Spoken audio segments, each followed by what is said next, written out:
बिस्मिल्लाहिर्रहमानिर्रहीम। जैसा कि कल बताया गया था कि हमारा आइंदा कल का टॉपिक यानी आज का टॉपिक एजाज़ुल कुरान होगा। कल सबक को मुख्तसर पढ़ने की वजह भी यही थी कि एजाज़ुल कुरान का टॉपिक थोड़ा लेंथी है, ये एक ही दिन में इसके लिए स्पेशली एक दिन रखा जाए। तो आज इंशाअल्लाह हम इसको पढ़ते हैं। लुग़वी और इस्तिलाही माना। एजाज़ अरबी का लफ्ज़ है, इसका लुग़वी माना है आजिज़ कर देना, बेबस कर देना, लाजवाब कर देना। इसी से एक लफ्ज़ मोजज़ा है। मोजज़ा को भी मोजज़ा इसीलिए कहते हैं कि ये मुकाबिल को जवाब से आजिज़ कर देता है, बेबस कर देता है। इस्लामी इस्तिलाह में एजाज़ुल कुरान से मुराद यानी एजाज़ुल कुरान की अगर बाकायदा इस्लामी इस्तिलाह के मुताबिक तारीफ़ करें तो यूँ होगा कि कुरान मजीद का बेमिसल होना एजाज़ुल कुरान कहलाता है। कुरान की इस एजाज़ी हैसियत से दो बातें साबित होती हैं। नंबर एक, कुरान करीम का अल्लाह की तरफ से होना, कि अगर कुरान करीम अल्लाह की तरफ से ना होता, नबी करीम सल्लल्लाहु अलैहि वसल्लम का अपनी तरफ से होता, तो फिर कोई और भी ऐसा कर सकता। जब कोई और ऐसा नहीं कर सकता तो मालूम हुआ कि ये बशर का कलाम नहीं बल्कि अल्लाह का कलाम है। दूसरी बात कि आप सल्लल्लाहु अलैहि वसल्लम का रसूल बरहक होना साबित होता है। इन जब ये अल्लाह का कलाम है तो जिस पे नाजिल हुआ वो अल्लाह का रसूल है। कुरान करीम ने अपने कलाम इलाही होने का इनकार करने वालों को चैलेंज किया है कि अगर तुम्हें मेरे कलाम इलाही होने में कोई शक है तो मुझ जैसा बना लाओ। कुरान करीम का ये चैलेंज 3 मराहिल में है। पहला मरहला, इब्तिदा में ये चैलेंज दिया गया, आयत भी पढ़ लेते हैं कि कुल आप फरमा दीजिए ला इन इज्तमाअतिल इंस, अगर जमा हो जाए इंसान वल जिन और जिन्नात अला अन इस बात पर यअतू बिमिथलि हादल कुरान कि ले आए इस कुरान की मिसल, ला यअतून बिमिथलिही न ला सकेंगे वो इसकी मिसल, वलौ कान अगरचे हों बाज़ुहुम उनमें से बाज़ लिबाज़िन बाज़ दूसरों के ज़हीरा मददगार, ये आपस में मिल भी जाएं तो फिर भी ऐसा नहीं कर सकेंगे। ये पहला मरहला था। लंबा अरसा तक ये चैलेंज वो गूंजता रहा लेकिन इसका कोई जवाब न दे सका। तो उसके बाद फिर इस चैलेंज को खासा नरम करके दूसरे मरहले में ये इरशाद फरमाया गया। क्या फरमाया गया? फरमाया गया अम यक़ूलून, क्या ये लोग कहते हैं, इफ्तराहो के नबी ने इस कुरान को खुद गढ़ लिया है।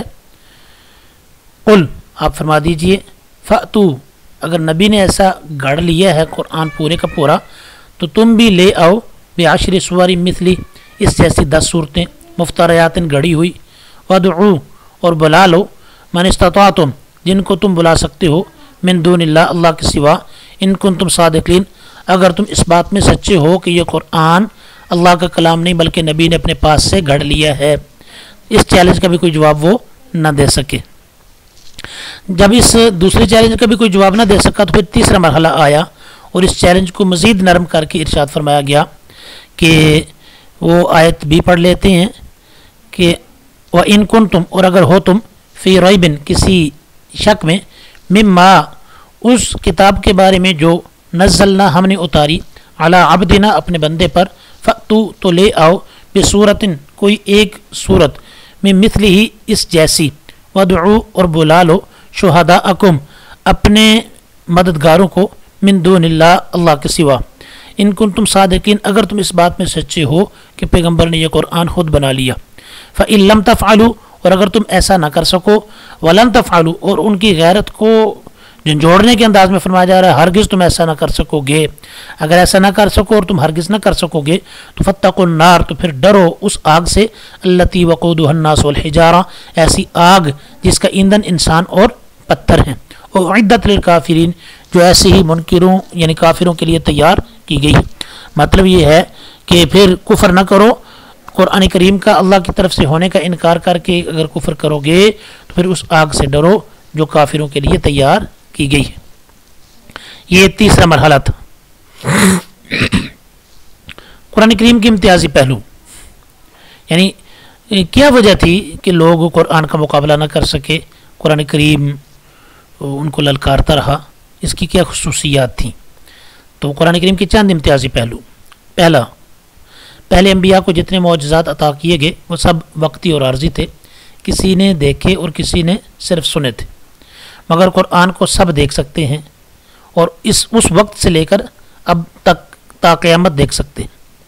इस लिहाज से ये एक ज़िंदा, जावेद का मतलब हमेशा रहने वाली, दायमी का मतलब भी यही, और ये लाजवाल मौजज़ा है जिसको ज़वाल नहीं, ये अभी भी मौजूद है। लोग इसको देख सकते हैं, पढ़ सकते हैं और इसका जो मौजज़ाना उसलूब है उसका अभी भी मुशाहदा कर सकते हैं, इसको बाकायदा ऑब्ज़र्व कर सकते हैं। दूसरा पहलू, आज तक कुरान करीम की ज़ुबान अदब की ज़ुबान तस्लीम की जाती है।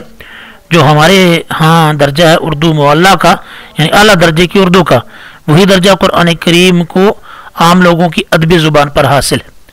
और कुरान करीम की ज़ुबान की अरबी ज़ुबान पर इतनी गहरी छाप है कि अरबी ज़ुबान ज़माने की तब्दीलियों से बहुत तक महफूज है। यानी कुरान करीम के साथ मिलती जुलती अरबी आज भी दुनिया के अंदर मौजूद है, ज़िंदा है।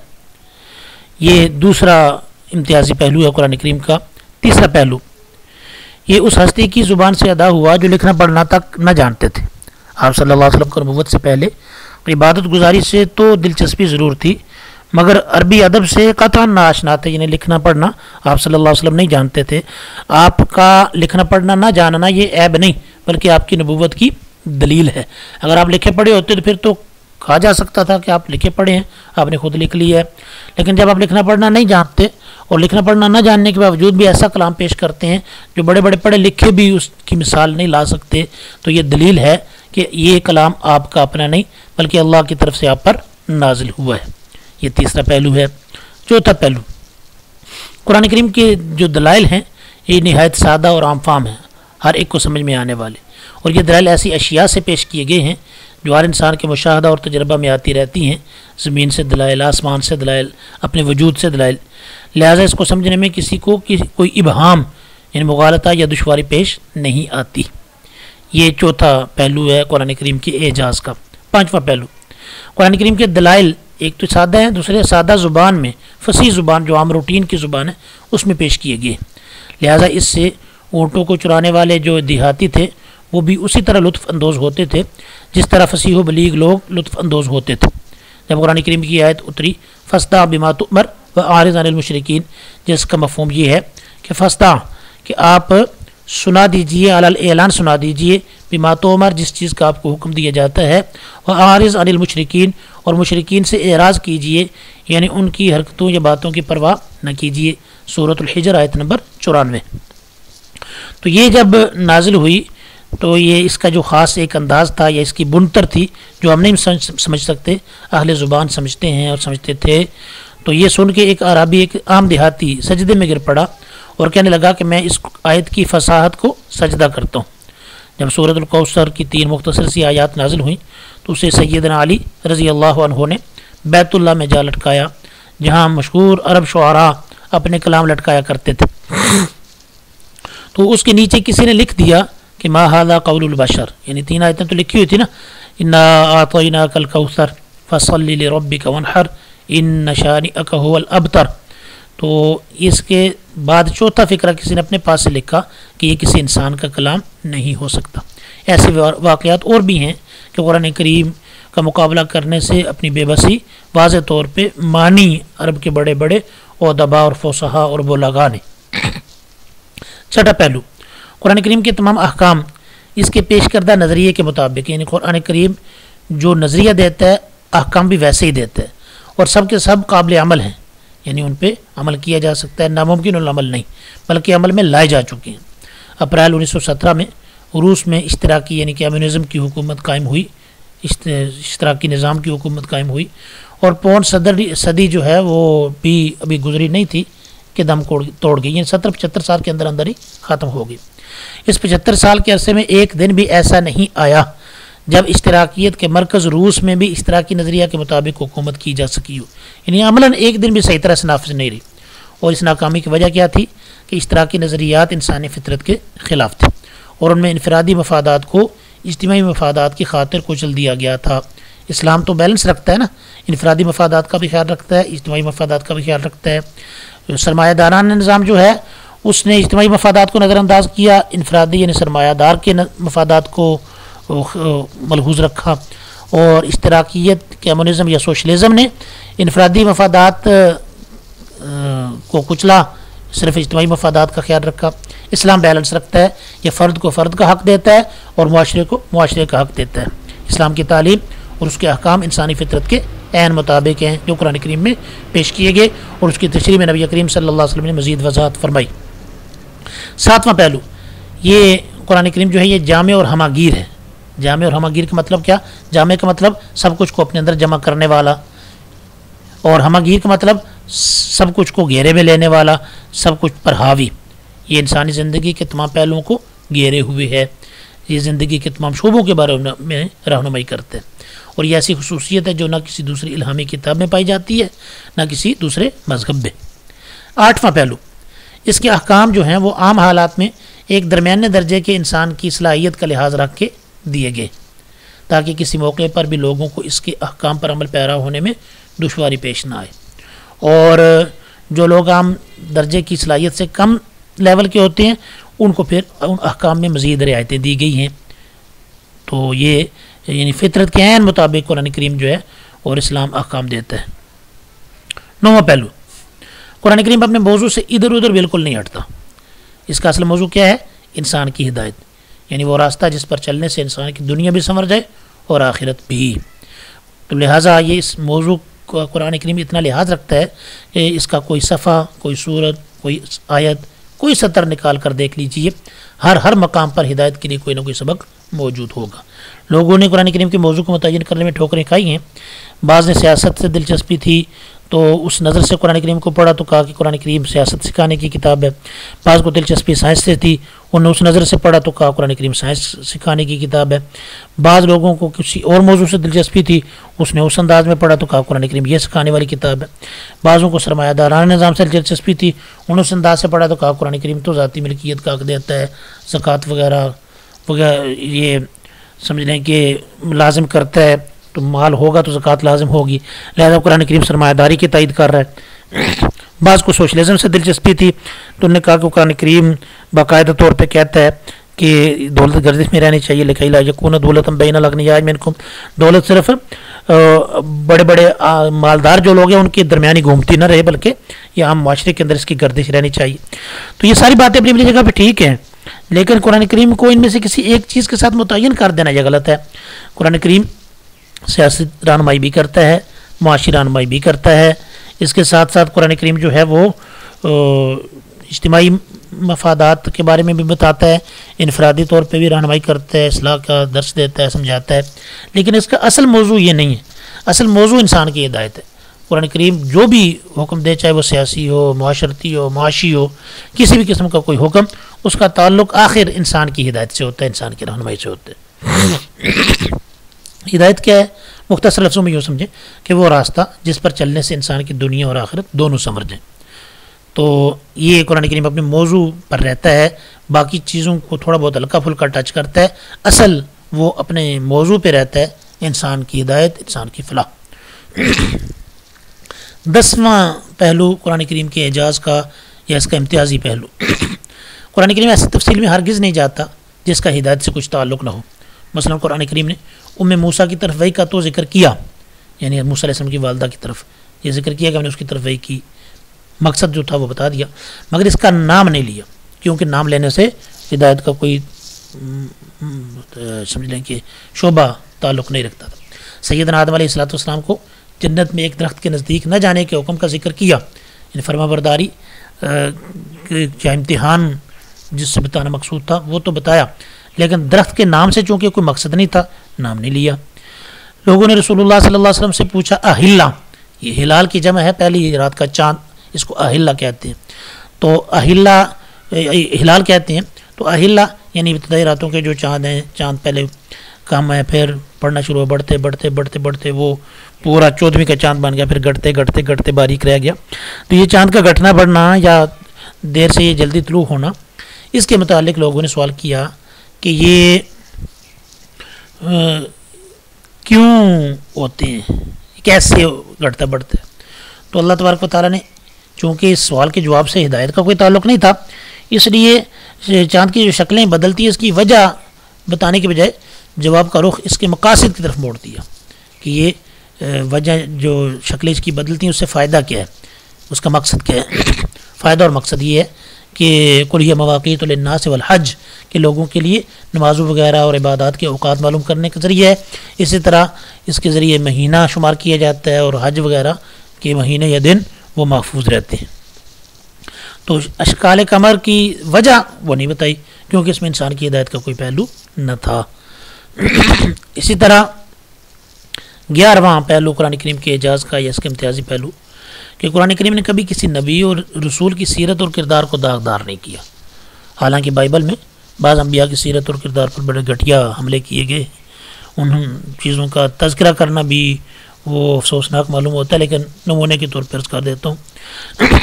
बाइबल में लिखा गया हज़रत दाऊद अलैहिस्सलाम के बारे में कि दाऊद अलैहिस्सलाम की 99 बीवियाँ थीं और उनका सिपा सालार था, चीफ ऑफ आर्मी स्टाफ, और यह नाम था उसका।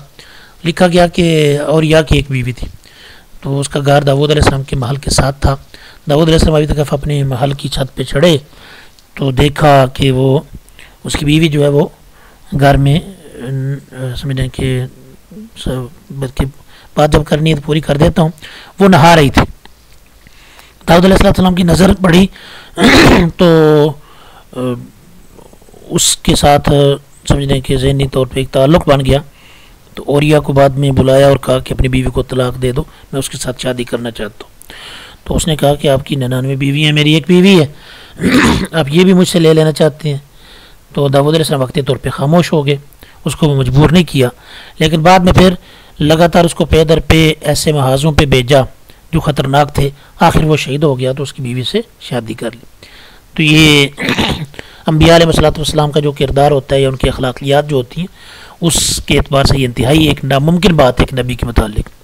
इसके अलावा भी और बहुत सी बातें लिखी गई अम्बिया के बारे में जिनको ज़िक्र करना मुझे मुनासिब महसूस नहीं हो रहा, यानी ज़िक्र करते हुए शर्म आती है। कुरान करीम अम्बिया का जो असल मकाम है वो बताता है।